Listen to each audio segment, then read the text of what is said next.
شام کو سیف الدین اور الملک الصالح کی ملاقات ہوئی۔ قاضی بہاؤالدین شداد نے اپنی یادداشتوں سلطان یوسف پر کیا افتاد پڑھی۔ یاد رہے کہ سلطان ایوبی کا پورا نام یوسف صلاح الدین ایوبی تھا۔ میں اس ملاقات کو ان الفاظ میں بیان کیا۔ آخر کار یہ طے پایا کہ الملک الصالح اور سیف الدین والی موصل کی ملاقات ہوگی۔ ملاقات قلعے میں ہوئی، جہاں الملک الصالح نے سیف الدین کا استقبال کیا۔ سیف الدین نے کم سن شہزادے یعنی الملک الصالح کو گلے سے لگا لیا اور رو پڑا۔ ملاقات کے بعد سیف الدین اپنے خیمے میں چلا گیا جو چشمۃ المبارک کے پاس تھا۔ وہاں اس نے بہت دن قیام کیا۔ دو وقایع نگاروں نے جو قوائف قلمبند کیے تھے وہ اس طرح ہیں کہ سیف الدین نے الملک الصالح سے کہا کہ اس نے اس کے پیغام کا جواب نہیں دیا۔ الملک الصالح حیران ہوا۔ اس نے بتایا کہ اس نے دوسرے ہی دن تحریری جواب بھیج دیا تھا جس میں اس نے لکھا تھا کہ آپ فکر نہ کریں، صلح کا معاہدہ محض دھوکہ ہے جو وقت حاصل کرنے کے لیے سلطان ایوبی کو دیا گیا ہے۔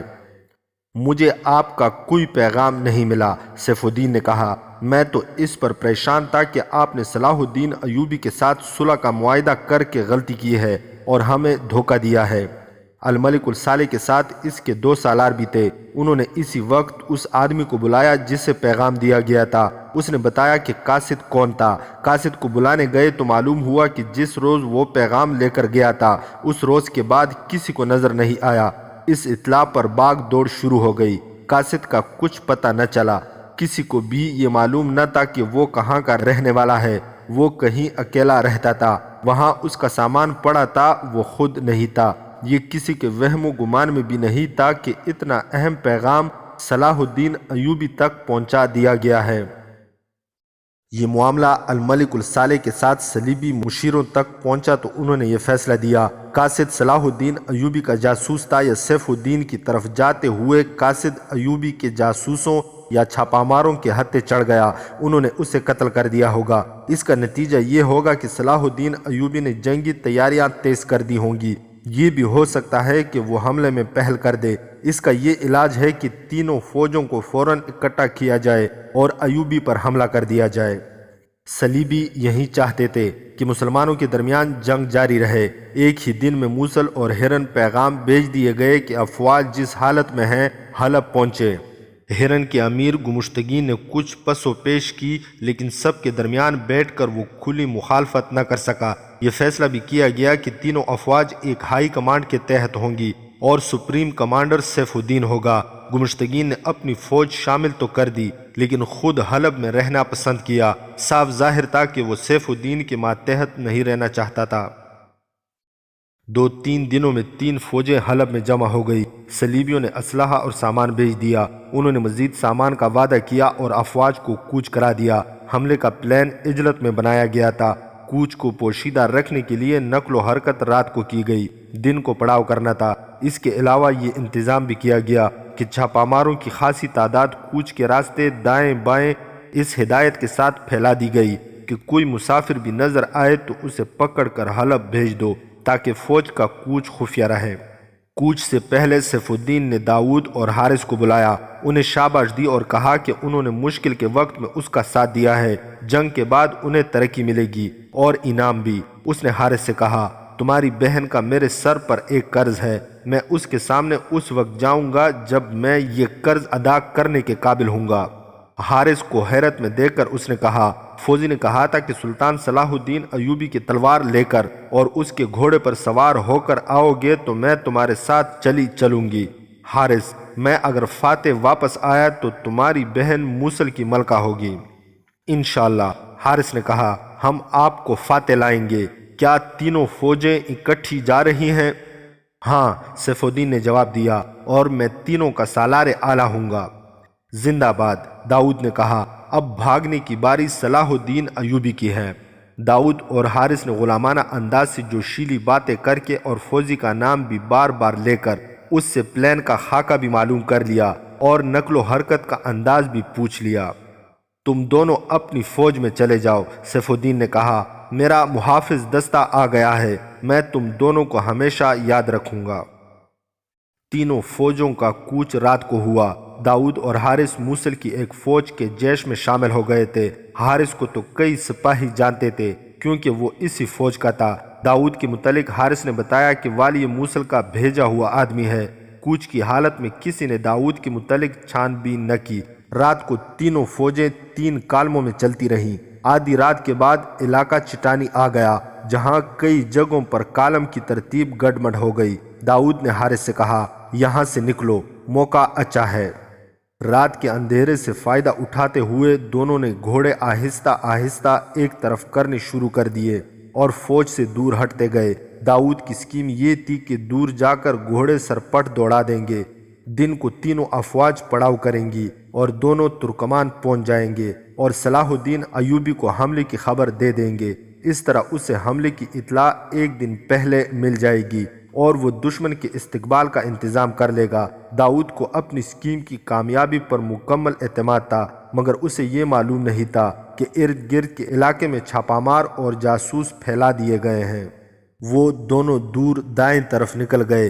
جب دیکھا کہ فوج سے وہ بہت دور محفوظ فاصلے پر آ گئے ہیں تو انہوں نے ترکمان کا رخ کر لیا، لیکن گھوڑے دوڑائے نہیں، رفتار ذرا سی تیز کر دی۔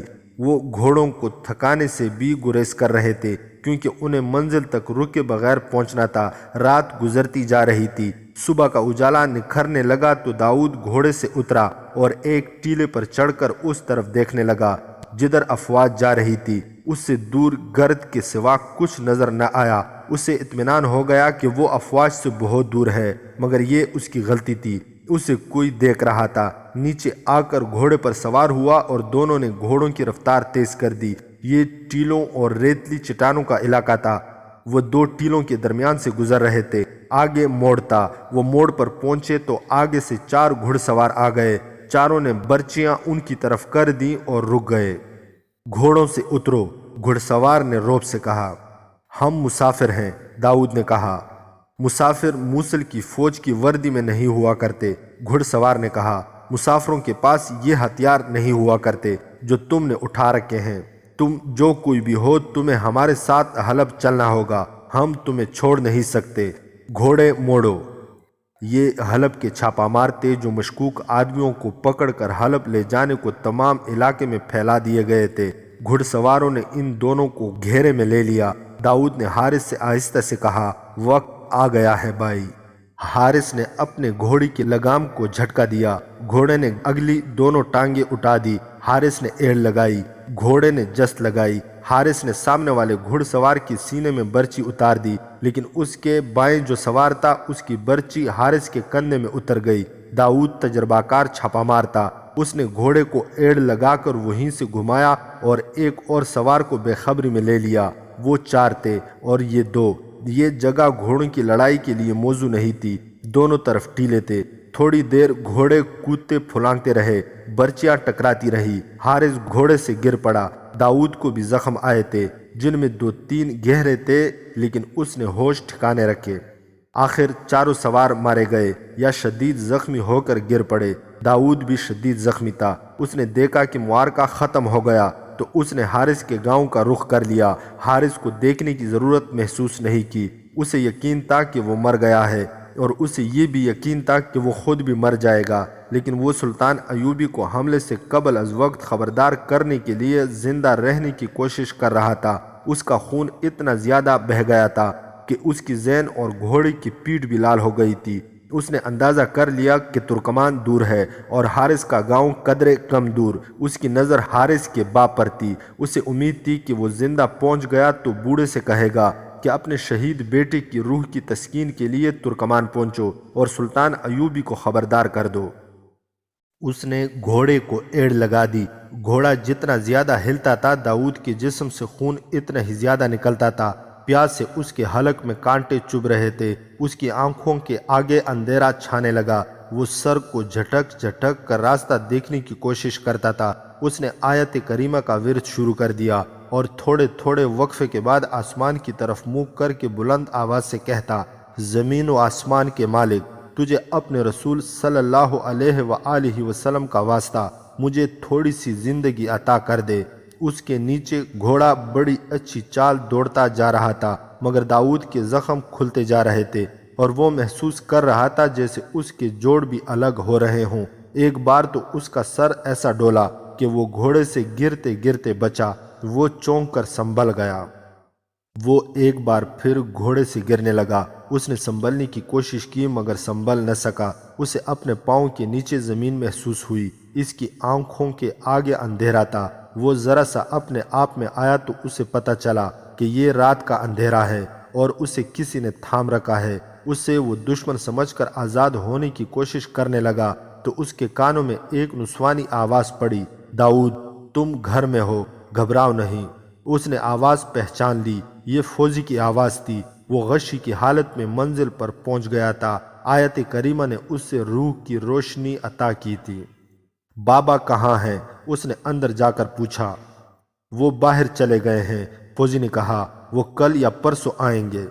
فوجی اور اس کی بھابھی اس کے زخم دھونے لگی تو اس نے پانی مانگا۔ پانی پی کر اس نے کہا، فوجی تم نے کہا تھا کہ مردوں کے کام عورتیں بھی کر لیا کرتی ہیں۔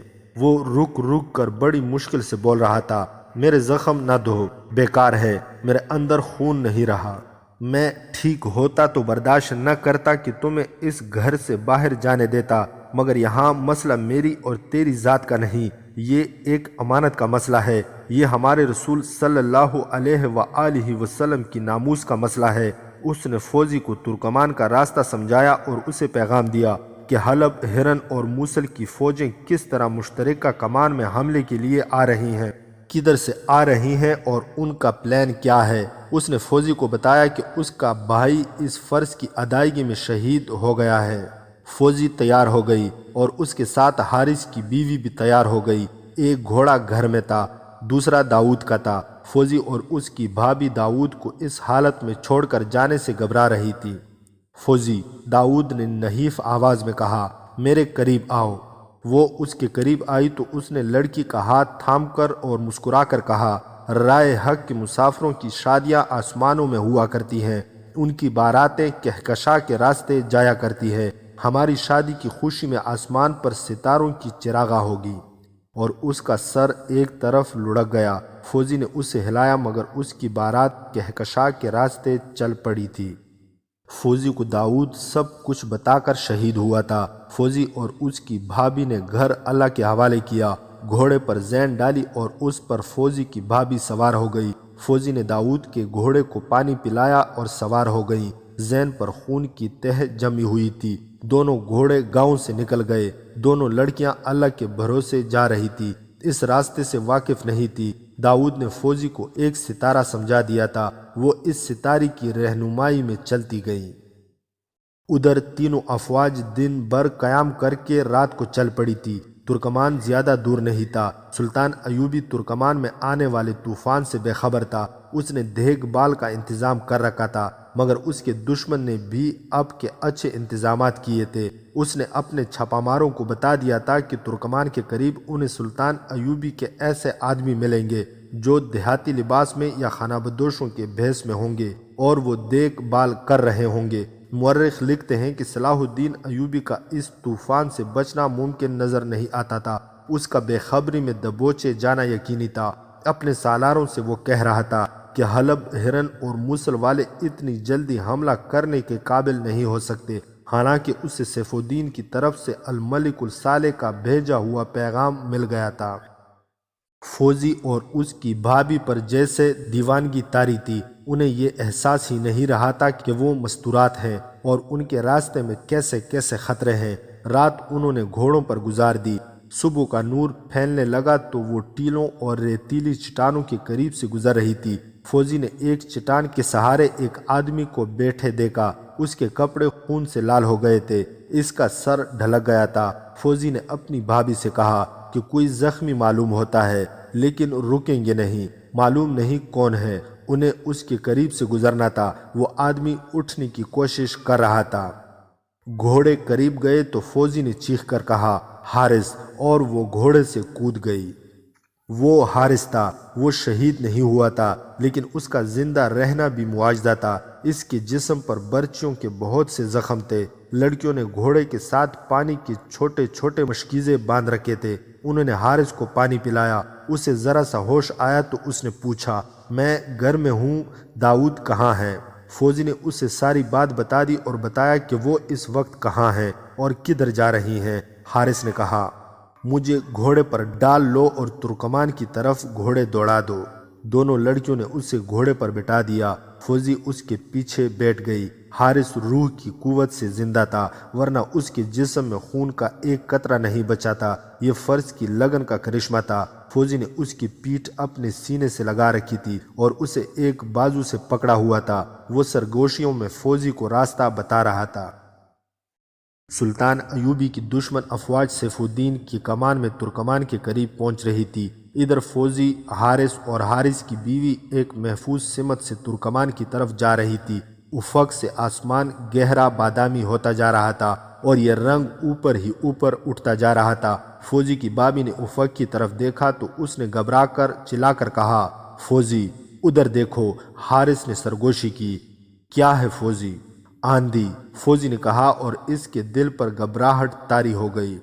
اس خطے کے لوگ ان آندھیوں سے واقف تھے۔ یہ علاقہ بے شک چٹانی تھا، لیکن کچھ حصے ریتلے تھے اور ارد گرد ریگزار تھا۔ آندھی جب آتی تھی چٹانوں کو ریت میں دفن کر جاتی تھی۔ انسانوں اور جانوروں کے لیے یہ قیامت ہوتی تھی، لیکن یہ جو آندھی آ رہی تھی وہ اس خطے کی چند ایک بھیانک آندھیوں میں سے ایک تھی، اور اس آندھی نے تاریخی حیثیت حاصل کر لی۔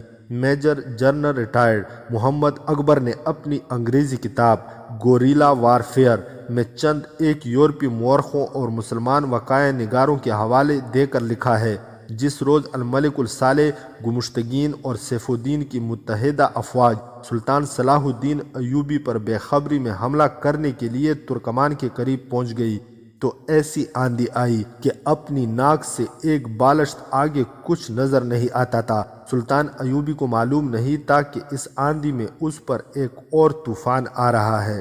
تاریخ میں یہ بھی لکھا گیا ہے کہ متحدہ افواج نے سلطان ایوبی پر حملہ کرنے میں تاخیر کر دی، اور جو سالار آلہ کی لغزش تھی، لیکن رائے حق کے مسافروں کی مدد خدا کیا کرتا ہے۔ کہا جا سکتا ہے کہ خدائے ذوالجلال نے دو مسلمان لڑکیوں کے جذبہ حریت کی لاج رکھ لی تھی۔ ایک بہن اپنے زخمی بھائی کو سینے سے لگائے مجاہدین اسلام کو کفر کی الغار سے خبردار کرنے کو دوڑی جا رہی تھی۔ اسے کوئی غم نہ تھا کہ اس کا بھائی مر رہا ہے۔ آندھی اتنی تیزی سے آئی کہ کسی کو سنبھلنے کا موقع نہ ملا۔ متحدہ افواج چٹانوں کی اوٹ میں بکھر کر بنا گزین ہوئیں۔ گھوڑے اور اونٹ بے لگام ہو گئے۔ کمانڈروں کو اطمینان تھا کہ آندھی گزر جائے گی اور فوجوں کو منظم کر لیا جائے گا، مگر آندھی کا زور بڑھتا جا رہا تھا۔ سلطان ایوبی کی خیمہ گاہ کی بھی حالت بہت بری تھی۔ خیمے اڑ رہے تھے۔ بندھے ہوئے گھوڑوں اور اونٹوں نے قیامت بپا کر رکھی تھی۔ ریت کی بوچھاڑوں کے ساتھ کنکریاں اور ریڑے جسموں میں داخل ہوتے محسوس ہوتے تھے۔ چیخیں ایسی جیسے بدروحیں اور چڑیلیں چیخ رہی ہوں۔ سورج ابھی غروب نہیں ہوا تھا، مگر یہ پتہ چلتا تھا کہ سورج کو بھی آندھی اڑا لے گئی ہے۔ کمانڈر چلاتے پھر رہے تھے۔ سپاہی اڑتے خیموں کو سنبھالتے، گرتے اور اٹھتے تھے۔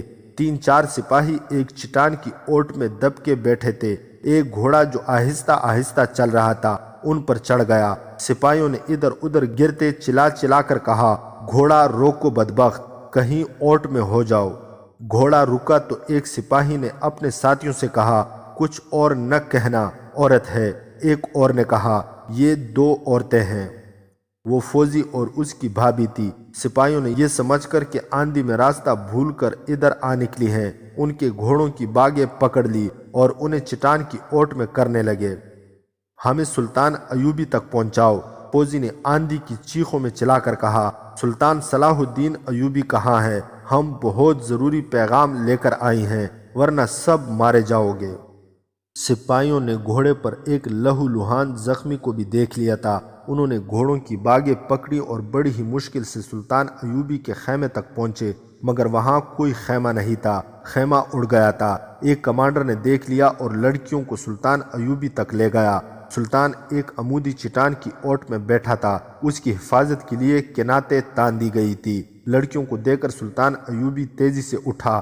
سب سے پہلے حارث کو گھوڑے سے اتارا گیا، وہ ابھی زندہ تھا۔ لڑکیاں گھوڑوں سے اتریں اور تیزی سے بولتے ہوئے فوجی نے سلطان ایوبی کو بتایا کہ متحدہ فوج حملے کے لیے آ گئی ہے۔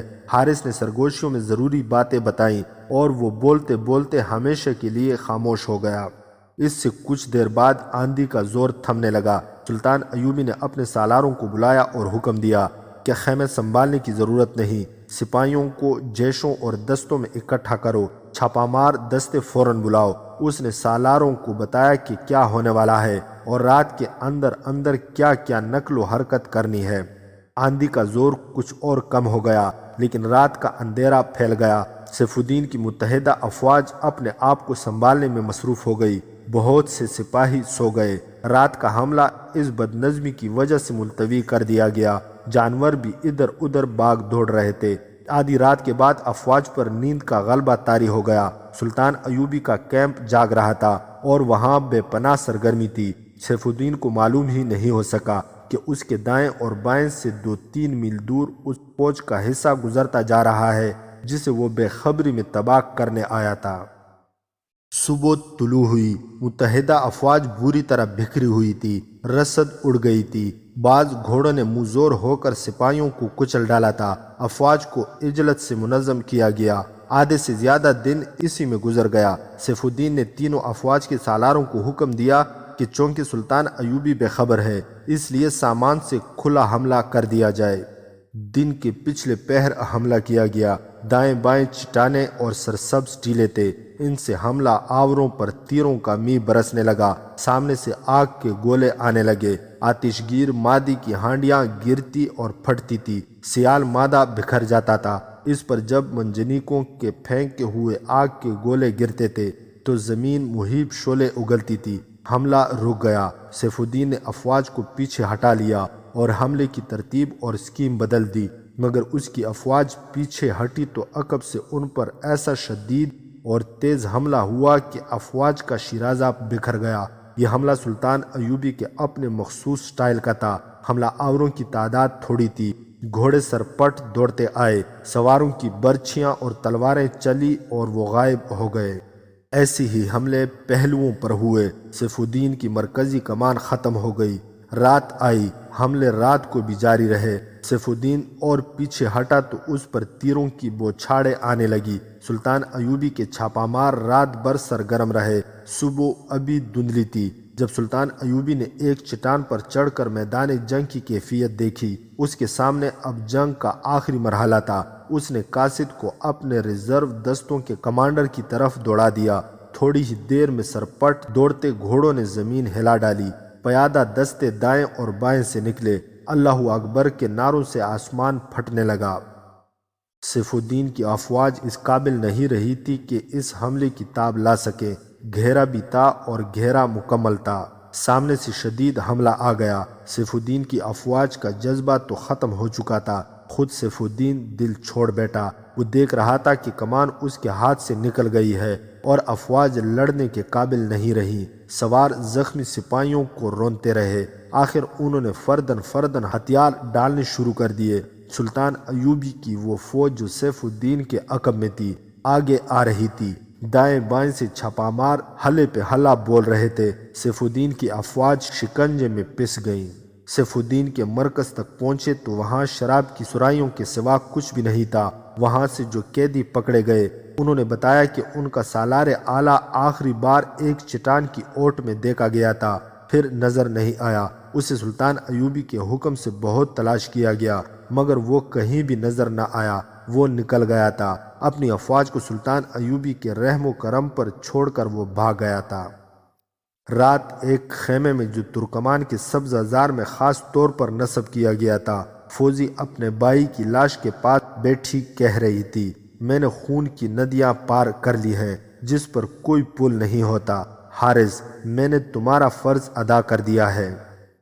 سلطان ایوبی اس خیمے میں داخل ہوا تو فوجی نے پوچھا، سلطان کیا خبر ہے؟ میرے بھائی کا خون رائیگاں تو نہیں گیا؟ اللہ نے دشمن کو شکست دی ہے، تم فاتح ہو میری بچی، تم۔ اور سلطان ایوبی کی آواز رقت میں دب گئی، اس کے آنسو بہہ نکلے۔ داستان ایمان فروشوں کی اگلی قسط آپ لوگ ہماری نیکسٹ ویڈیو میں ملاحظہ کر سکتے ہیں۔ مزید حقیقی اور تاریخی واقعات کے لیے اس چینل کو سبسکرائب کرنا نہ بھولیے گا۔